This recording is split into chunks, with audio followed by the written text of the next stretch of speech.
Yo, what's up YouTube? Anton here from Dropship Lifestyle. And yesterday, at the time I'm recording this, yesterday I did a webinar as a guest presenter for a company called Smartassistant.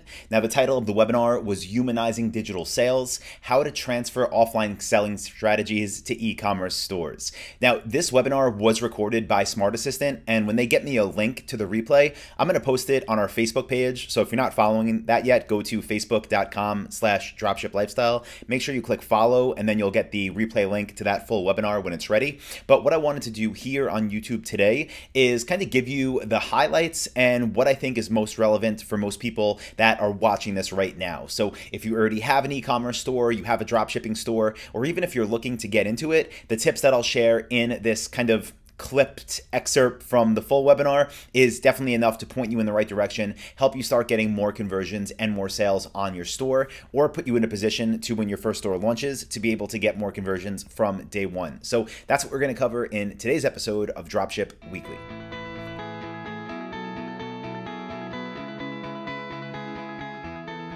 So if you're watching this right now and you're brand new to this YouTube channel or to my company, Dropship Lifestyle, just give you a quick overview of kind of where I'm coming from and where the data I'm about to share with you is derived from. So it's basically my decade plus of experience. Now, back in 2007 is when I built my first e-commerce store. That one was called NewYorkCookieShop.com, way back in the day when I was still using the Yahoo Stores platform, which was, what everybody loved back then. So don't use it now, but that's how I started back then.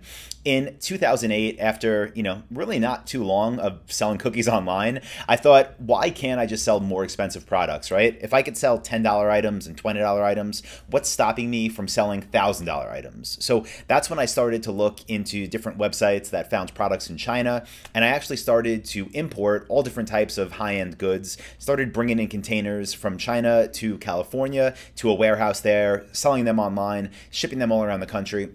And then sometime around 2009, I started to have all different companies reach out to me on my various different high-ticket e-commerce stores, and they would say, we see you're selling product XYZ. We have these same products. We have them in stock in our warehouse. Would you want to sell our products? And basically, they gave me a price list, said, you sell for X, you pay us Y, you keep the difference. So that's kind of how I got started into this whole drop shipping thing. It was after already running an importing business, after selling online for a couple years, from people reaching out to me wanting me to sell their stuff. So I loved that idea from day one, simply the fact that I could sell other people's products and not have to actually bring them into my warehouse or lay out capital. So I started doing this, and I realized it's great because now instead of my catalog of products, I basically had access to an infinite amount of products. But the issue then was, now how do I stand out, right? How do I perform better? Because when you're competing with other people to sell the same products,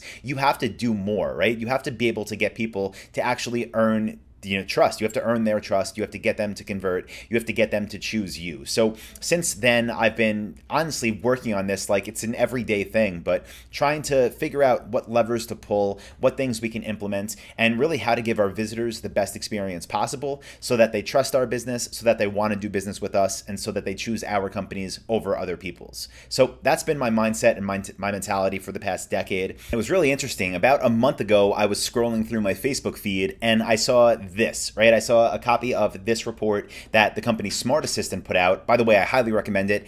Reading through it, it's free. I'll link to it below. But it's a consumer expectations report, and it's called Humanizing Digital 2020 and Beyond. So what it's talking about in this report is sharing different stats from surveys they did to see really what makes customers make buying decisions. Okay, what gets them to choose certain stores over others. And a lot of this stuff really resonated with me. So I'm going to go through their top 5 really imperatives for having people choose your store. And then I'll share tips that I've learned in my business that you can use in yours to make basically people buy from you, right? How do we meet customers' needs? Now, the first stat that came out of this report that jumped out at me is trust. And we all know that, right? No one's going to buy from a website they don't trust. But with this, this data they got, 72% of survey respondents, of consumers, said that being trustworthy should be a company's highest priority. Now, obviously, I agree with that.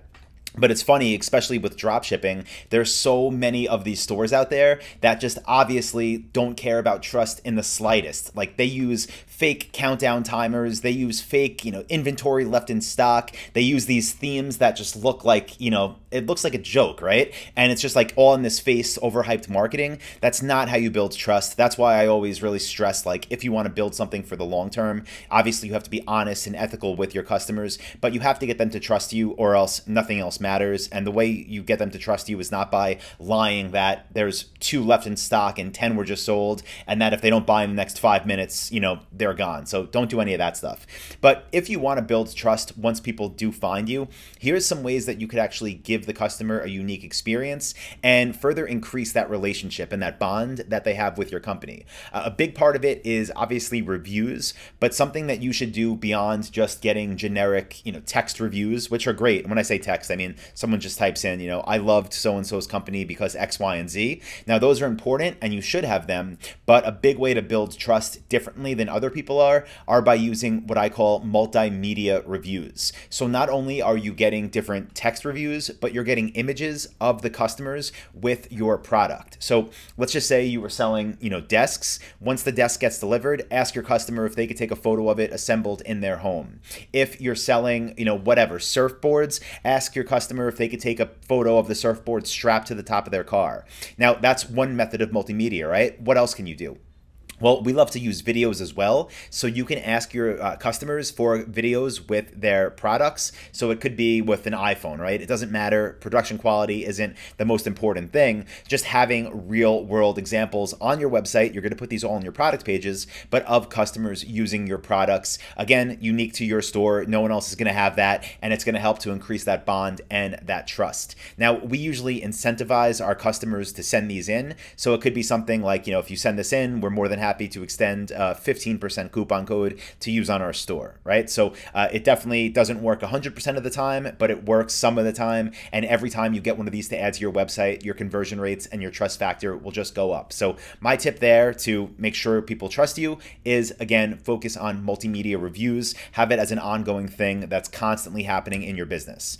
Now, the next big stat that came out of this report is the fact that 54% of shoppers said they stopped purchasing from a particular website because it was too difficult to find the right product, right? So picture this, right? Have you ever been online and you go to a different website and you're trying to find, whatever. Let's say you want again, you want a brown desk that's 4 feet wide. Well, what if the website is just like a 1,000 different desks, on one page, and when you search for brown desk, nothing specific comes up, right?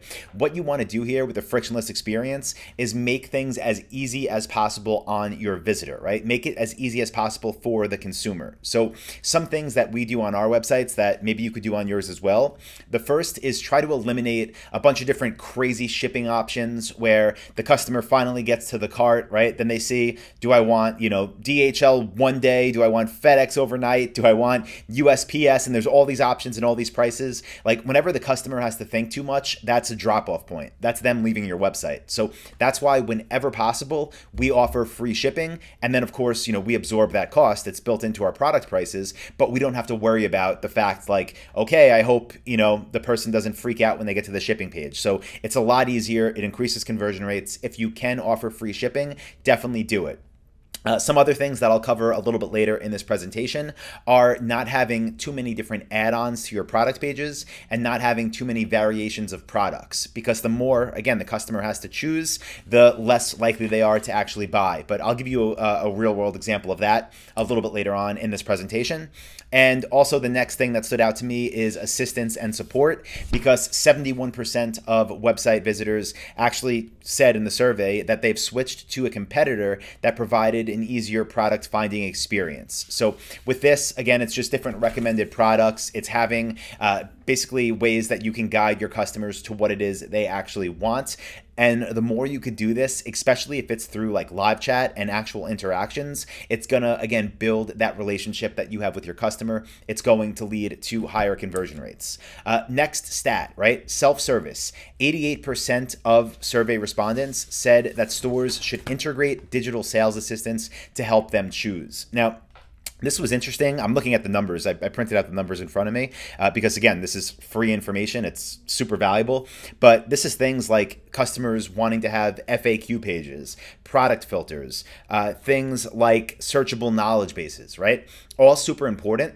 And this is one reason, like if you use the Dropship Lifestyle Shopify theme, you'll see it has all different things built in to help proactively answer questions before they come in. So things like estimated arrival dates, things like your shipping policy right on the product page, things like recommended add-ons, things like other related products, all right there, right in front of the customer, so they don't have to reach out to us. Put it in front of them, make it easier on them. They're more likely to choose your store. And then finally, 35% of survey respondents said that it's very or extremely important for retailers and brands to provide innovative technologies that make their shopping journey easier. So with this, I'm thinking things like, different voice search controls. We don't do any of that yet for our stores, but also things like different bots.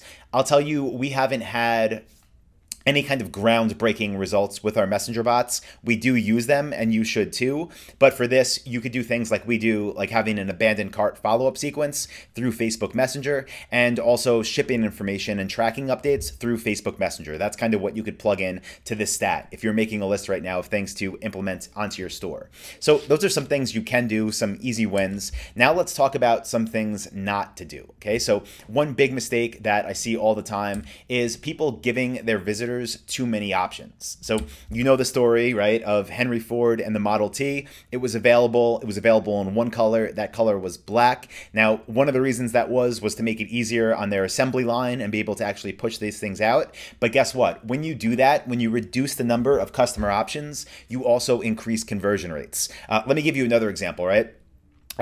Tesla, right? Last year they had the Model 3. They started pre-selling it. They pre-sold over 500,000 of them, and I guarantee if they would have said, we don't just have the Model 3, we have the Model 1, the Model 2, the Model 3, we're also going to have the Model 4 and the 5 and the 6 coming out. So go to our website, choose which one you want and pre-order. There's no way they would have had 500,000 pre-sales, because then people have to think, then people are going to say, I don't know which one I should get. Then people are going to leave the website if they even go to it. So less options is better. There are exceptions to the rule, but for the majority of the time, less is more when it comes to conversions. Here's a more realistic example for most people here, because if you're watching this right now, you probably don't sell cars, right? Well, maybe you do, I don't know. But let's say you're selling these. You're selling leather sofas, and let's say one of your suppliers says, yeah, we have 500 different leather swatches that we can make these things in. Now, if you're new to business, you might think, wow, that's awesome. I'm going to list all these 500 variations on my website, because that way my customers can get whatever they want, right? And maybe what your customer wants is a brown leather sofa, but if they go to your website and then they see you have 15 or 20 different shades of brown, there's not a good chance of them buying from you. At the very least, they're going to request these swatches from you. You're going to have that added step of sending them in the mail to this customer. But even when they get them, they're going to be looking through these things and just not be able to pick one, right? And I'm not saying you won't get any sales, but again, you would have a lot more sales if you limited their options. Maybe you had a light brown, a medium brown, and a chocolate brown, but the simpler, the better. It will increase your conversion rates. Now, another thing that you should never do is leave your customers with more questions than answers. This is a screenshot from one of our demo sites, and I stripped out some information of it so I can show you what an empty product page looks like. And honestly, you see a lot of these on different Shopify stores from people that are just beginning, but there's a lot of problems with this product page as is, right? Let's talk about ways to improve it. So if you have a blank page like this, or something with the basic information with like one line in the description, well, the ways I would improve it, first off, would be adding customer images and reviews, like I talked about, multimedia reviews. I would also add a video overview of this thing. I would try to get the supplier to ship me one so I could review it, or I would just buy it at wholesale for like 30 bucks, 40 bucks, set it up in my home, do a quick little 30-second video, put it on the page. I would also provide, obviously, all the specs so people can self-service what they're looking for, find what they need right there. And I would also add expert advice. Now, this is important and something, again, many people don't do. If I was selling these, I would have an avatar on my website of somebody that was a pet expert, right? So whatever, like hopefully they'd be, a veterinarian. If not, I'd call it, whatever, Sarah from Happy Paws. And it would say, here's Sarah's take on this product. And it would say why it's good, who it's good for, who it's not good for, but try to add something personalized from an actual person involved with your company that recommends this to the people it's right for. That will definitely help with your conversion rate. So some other things that you should not do are recommend products that are not relevant. So I talk about this a lot in Dropship Blueprint in my full e-commerce course, which, by the way, if you're not a part of yet, go to dropshiplifestyle.com, get enrolled, because we're closing it in about 2 months. So go there now.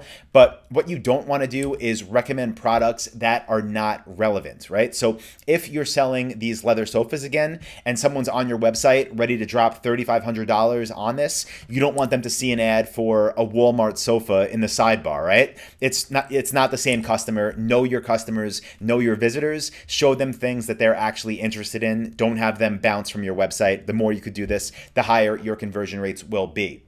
Now, I also will transition this into kind of a way you could take offline strategies and bring them online. If you're looking at the screen right now, which you should be, you'll see a picture of a store in a mall. And this store is called FYE. I think it stands for Your Entertainment.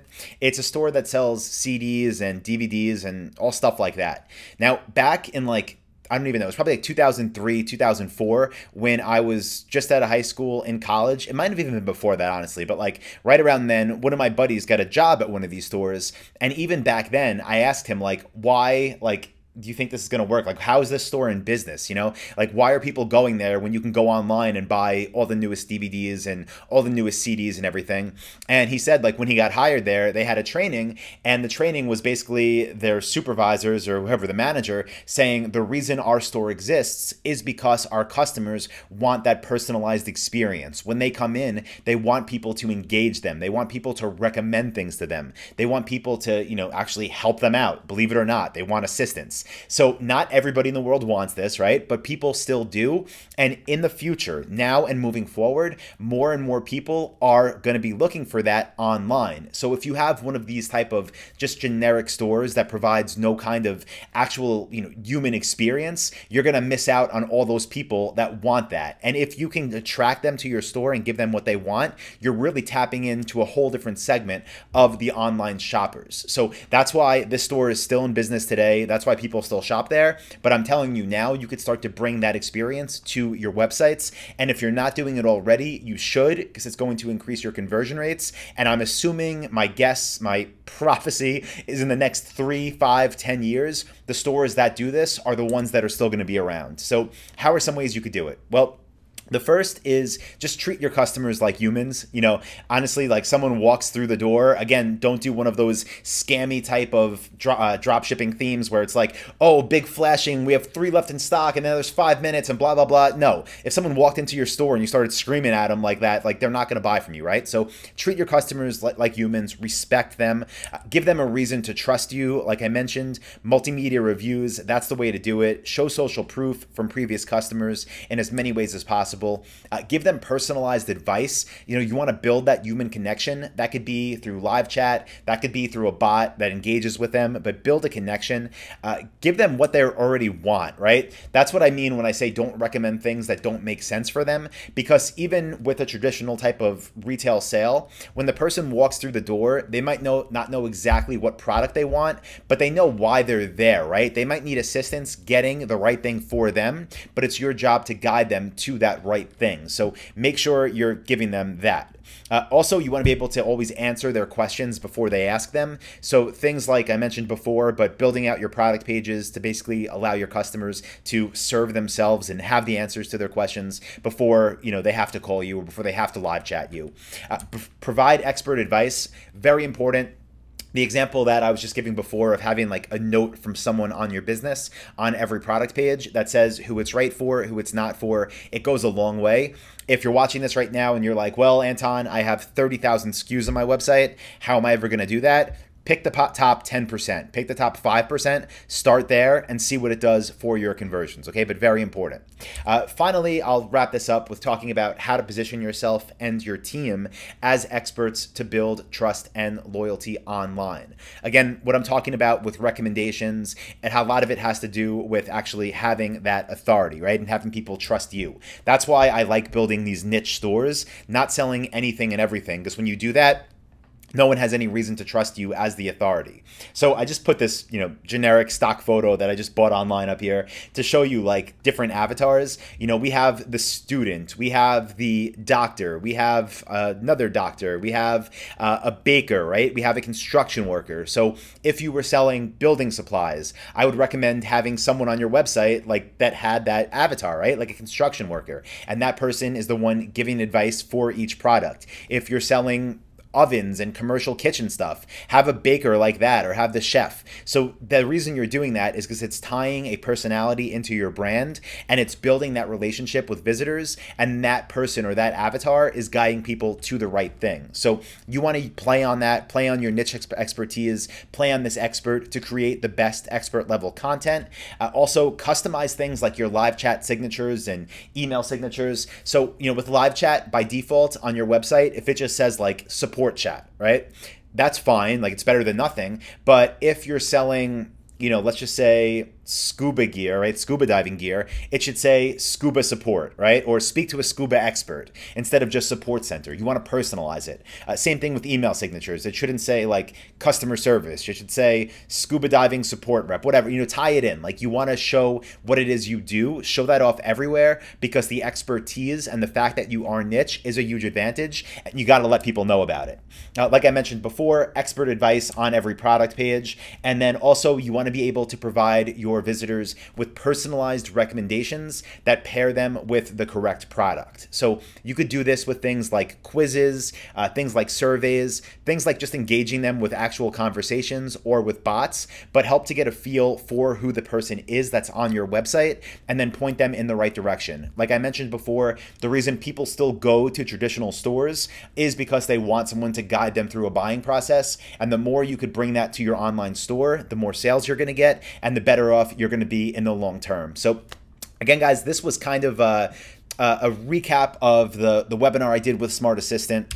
And my goal right now is just to share what I think would be most relevant for everybody that watches this channel here at Dropship Lifestyle. So hope you got value from it. If you did, please do give this video a thumbs up. And by the way, if you are not subscribed to this channel yet, click that little button in the bottom. It's the bottom of the video. Click that, get subscribed, and definitely leave me a comment below if you got any value from this. Let me know what you learned. Let me know what you want to see more of in the future. And yeah, just let me know what you think, guys. So looking forward to seeing your comments, and I will see you next week for another episode of Dropship Weekly. Thank you.